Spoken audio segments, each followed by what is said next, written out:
Hi, this is Chocoblub here. I make art videos and welcome back to my channel. Digital Art for Dummies.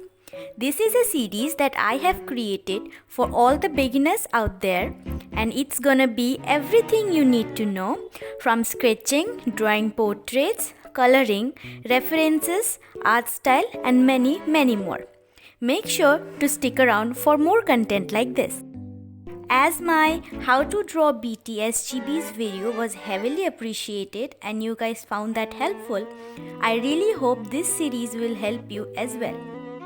I received a lot of questions regarding to what devices and software I use, so I'll be answering all of them in this video.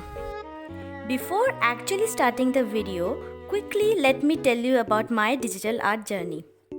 I've been drawing since 2015 traditionally in pen and paper, and one of my friends introduced me to digital art in 2016, and this was the first ever outcome.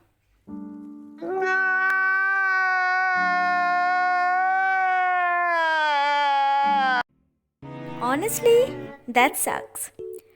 Even I still draw a lot of craps, but at least I know a little bit more now than I did back in the days. And trust me, I learned all of it the hard way.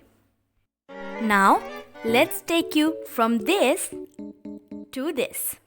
Let's get started.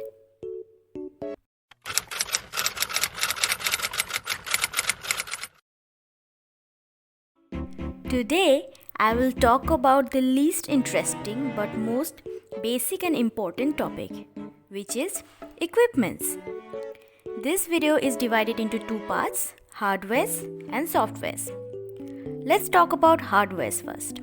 They are the physical gadgets that you'll be needing to make these arts. If you're absolute beginner, I'm assuming that you're broke like me, which I still am, and I'll start with the cheapest option possible. That is your mobile phone. As a 16-year-old, I also started my art on the phone, and if you have access to bigger screens like tablets and iPads, that would be amazing too. The next option is tablets without screens. It comes with a stylus pen and a cable that you can attach with the computer. As you draw on the table, you can see the outcome in the screen or the monitor. And if you're super rich, PS, please lend me some money if you are, and then you can go from actual huge drawing tablets. For the sketching, you can use your fingers, which I did in the beginning, and you can also invest in some stylus or Apple pencils. Now, the softwares. Here we have some free and some paid options. You can choose whatever you prefer. All of them have the basic features and you'll be fine either way. So first option we have Autodesk Sketchbook. This is the most simple one that I know. It doesn't have a lot of brushes but also have the basic features like layerings, airdrop tools and other color wheels. This application will not make you confused or overwhelmed. This is very simple to use and you can also make amazing art out of it. The next option I have is Paint X.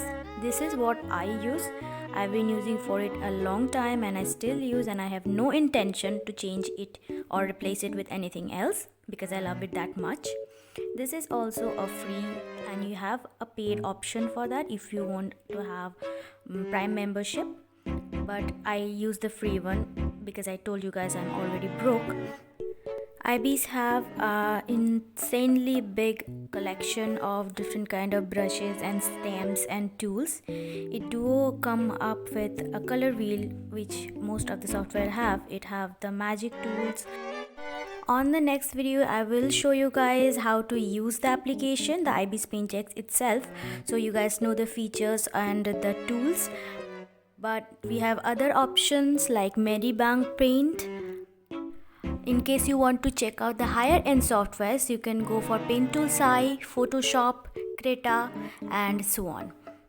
Personally, I never tried those softwares. I only tried Autodesk Sketchbook and IB Spend X, but I would suggest you go ahead and try each and every one of them to see you which one suits you better and which one you find more helpful and convenient to work with. This video is kind of short, but it have all the information you need to know. At least that's what I think. Now gather all your stuff, get your gadgets and get your favorite softwares, and I'll see you guys in my next video. Stay creative and bye bye.